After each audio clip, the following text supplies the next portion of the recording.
At the exact center of our galaxy, 26,000 light years from where you are sitting right now, there is something that weighs 4 million times more than our sun.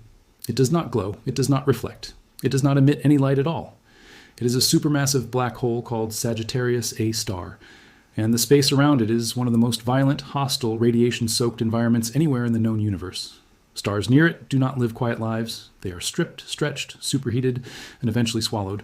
The radiation pouring through that region from nearby massive stars, from past eruptions of the black hole itself, from supernova remnants and magnetized plasma, is so intense that for decades scientists were confident of one thing. Nothing delicate survives there. No dust, no complex molecules, no water. None of the fragile materials that eventually become planets and moons and oceans. Those things, every model said clearly, cannot form and cannot last in an environment that extreme. The radiation destroys them faster than any star could produce them. Case closed, except it was not closed. Because 2 days ago, on August 11th, 2026, the European Space Agency published something that directly contradicts that assumption. The James Webb Space Telescope pointed its instruments at a single star sitting just half a light year from that black hole. And what it found there, surrounding that star, surviving in a place no model said it could survive, is dust and water. Both of them freshly made, both of them intact, both of them apparently unbothered by the most extreme environment in the entire Milky Way galaxy. Stay with me, because what this actually means goes far beyond one star near one black hole. It changes how we understand where the raw ingredients of planets and life can actually form across the entire universe. I am Your Name, and this is your channel. Subscribe now and turn on notifications, because this channel covers real verified discoveries the moment they happen. Let us start from the beginning, from the thing most people get wrong about the center of our galaxy. When you hear the word supermassive black hole, the picture that forms in your mind is probably something pulling everything nearby inward. A cosmic drain, a point of no return, and that part is true. Sagittarius. A star has an event horizon, a boundary beyond which nothing, not even light, can escape. Any object that crosses that line is gone permanently. But the danger zone extends far beyond the event horizon itself. The region surrounding this black hole, the central few light years of our galaxy, is not just a gravitational trap. It is a radiation furnace. Dozens of massive young stars orbit within just a few light years of the black hole, and these stars are enormous, bright, hot, and pouring out ultraviolet radiation at levels that would be instantly lethal to any living thing and destructive to most molecules. On top of that, the black hole itself has a history. Sagittarius. A star is relatively quiet now compared to some supermassive black holes in other galaxies, but it has not always been quiet.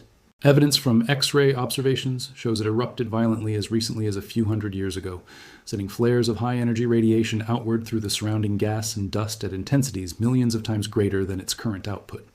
When researchers say the galactic center is hostile, they are not being dramatic. They are describing measured reality. Ultraviolet radiation from the nearby massive stars alone should be enough to break apart the chemical bonds in most dust grains and simple molecules within timescales far shorter than those molecules take to form. That is why, for decades, the scientific consensus was firm. Stars near the galactic center cannot meaningfully contribute dust or complex molecules to their surroundings, because even if those stars produce such materials, the environment destroys them almost immediately. The region surrounding a supermassive black hole was thought to be, chemically speaking, a dead zone, burned clean by radiation. This brings us to the star at the center of the new discovery.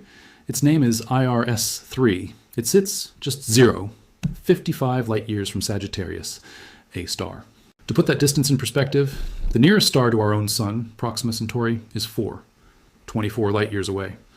IRS-3 is sitting roughly 8 times closer to the supermassive black hole than our nearest neighboring star is to us. It is deep inside the danger zone. IRS-3 is not a young star, it is dying. It has reached a phase of its life called the asymptotic giant branch, a stage where a star has burned through most of its fuel and begins to expand enormously, cool down, and shed its outer layers into space in powerful stellar winds. Stars in this phase are some of the most important factories of cosmic dust in the entire universe. They take the heavier elements forged in their cores over millions of years, carbon, oxygen, silicon, and push them outward in their dying breath, creating the raw material that will eventually collapse into new stars, new planets, new moons, new oceans, new everything. The dust produced by dying stars is not a minor detail. It is one of the primary mechanisms through which the universe recycles itself. Without dust from evolved stars, the formation of new rocky planets like Earth becomes far less efficient. The building blocks simply are not there in sufficient quantities. But the question hanging over this process for years has been simple and direct. Can it still happen at the galactic center?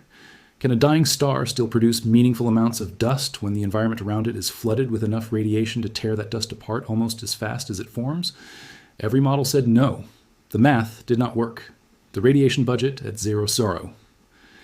55 light years from a supermassive black hole simply overwhelms the formation rate. Dust made there should not survive long enough to matter. And this is exactly where James Webb proved the models wrong. In 2025, an international team of astronomers led by Florian Peisker at the University of Cologne pointed Webb's mid-infrared instrument called MIRI directly at IRS-3. MIRI is specifically designed to detect the kind of thermal glow that warm dust and molecules emit in the infrared part of the spectrum. It can read chemical fingerprints that are completely invisible to telescopes operating in visible light.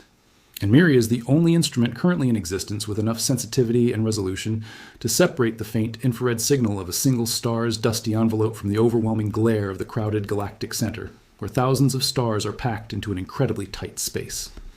What MIRI returned was the first continuous mid-infrared spectrum ever captured for IRS-3, and it contained two unmistakable features. Two strong absorption signatures belonging to silicate dust, grains made of silicon and oxygen, the same basic mineral family that forms most of the rocky material in our own solar system. The dust was there, freshly made, still intact, surrounding the star in a layered, shell-like envelope extending roughly 10,000 astronomical units outward. To picture that scale, 1 astronomical unit is the distance from Earth to the Sun, about 93 million miles. This dust envelope stretches 10,000 times that distance away from the star, a vast cocoon of newly created material sitting half a light year from a 4 million solar mass black hole. The temperatures within this envelope range from approximately 1,200 Kelvin close to the star down to about 100 Kelvin in the outermost layers, a structured, organized temperature gradient indicating that this dust is not random debris. It is a coherent, physically real envelope being actively maintained by the star's ongoing mass loss.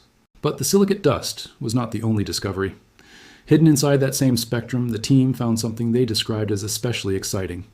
The signature of water, molecular water, detected within the envelope of IRS-3, confirmed for the first time for this object. Water molecules, surviving in a region where radiation should break apart their chemical bonds in timescales far shorter than the star's wind could replace them. Macarena Garcia Marin, a co-author on the study from ESA, put it directly. The detection of water is especially exciting because it shows that molecular material can survive in an environment dominated by intense radiation. This tells us that even close to a supermassive black hole, stars can continue contributing material back into their surroundings. Think about what that sentence actually means. It means the chemical enrichment of the universe, the process by which raw materials for new stars and planets are seeded into the surrounding space, does not stop at the galactic center. It continues, even there, even in the most extreme radiation environment in our galaxy. The building blocks of future solar systems are being deposited into space just half a light year from a supermassive black hole, and they are surviving. Here is why this reaches beyond one star and one black hole and becomes a much larger story. Every galaxy in the observable universe has a center. Most of those centers contain a supermassive black hole. The galactic center is not a rare, unusual environment found only once in the cosmos. It is a standard feature of virtually every galaxy that exists. If dying stars at galactic centers can still produce and deposit dust and water into their surroundings, despite the radiation, then the total amount of dust being recycled across the universe is higher than previous models accounted for. And dust is not just dust. It is the surface on which molecules stick together and form more complex chemistry. It is the shield behind which newly forming stars are protected from radiation. It is the solid material that eventually accretes into rocky planets. More dust in more places means more raw material available for planet formation in regions of the galaxy that were previously written off as chemically sterile. This discovery does not prove that planets are forming at the galactic center, but it removes one of the key reasons scientists assumed they could not. The assumption that dust simply cannot survive there has now been directly contradicted by observation. And if there is one thing the history of astronomy has shown over and over, it is that when an assumption about where something cannot happen gets disproved by direct observation, the follow-up discoveries that come after tend to be much larger than anyone initially expects. The researchers also use their data to characterize IRS-3 itself more precisely than any previous study had managed. They estimate it has a mass of roughly 6 times that of our Sun and an age of approximately 72 million years. It is undergoing intense mass loss, shedding its outer layers into the surrounding space at a rate significant enough to maintain that enormous dusty envelope against the constant radiation trying to destroy it. The study also corrected a long-standing misidentification. Previous observations, limited by older, less capable instruments, had suggested IRS-3 might be a carbon-rich star. The Webb data showed clearly that it is oxygen-rich, with silicate dust signatures that leave no ambiguity. That distinction matters because oxygen-rich and carbon-rich stars produce fundamentally different types of dust. And knowing which type IRS-3 actually produces changes how its contribution to the Galactic Center's chemistry is modeled going forward. Florian Peisker, the lead author, summarized the broader significance clearly. Galactic centers are among the most extreme environments, so understanding whether stars can continue enriching their surroundings there is an important question. With Webb, we can directly observe how stars behave under these conditions and see that dust production remains remarkably resilient. Remarkably resilient. That phrase captures something important. Not just present, not just detectable, resilient, continuing despite conditions that every previous model said should make it impossible. The results were published on August 11, 2026, in the peer-reviewed journal Astronomy and Astrophysics, meaning independent scientists reviewed the data, the methods, and the conclusions before it was allowed to be made public. This is not speculation. It is not a preliminary hint. It is confirmed, published, peer-reviewed science. Now step back and think about what this means in a wider sense. For decades, the narrative about the Galactic Center has been one of destruction, a place where things end, where matter falls inward, where radiation burns everything clean, and that narrative was not wrong. The Galactic Center is destructive, but it is now clear that it is not only destructive. In the shadow of a 4 million solar mass black hole, half a light year from its event horizon, a dying star is quietly building the materials that future solar systems will be made from. Dust and water, surviving where they should not be able to survive, seeding the most hostile region in our galaxy with the exact ingredients that planets like ours were once built from. The universe, even in its most extreme places, is apparently still in the business of creating the conditions for something new. That discovery happened this week, published 2 days ago, made possible by a telescope that has been operational for less than 4 years, and is already rewriting what we thought we understood about where life's building blocks can and cannot exist. If this is the kind of science you come here for, verified, explained clearly, delivered the moment it matters, subscribe right now and turn on notifications. Drop a comment with what surprised you most in this story, and share it with someone who still thinks nothing survives near a black hole. Because as of this week, that is officially no longer true. Thanks for watching. I will see you in the next one.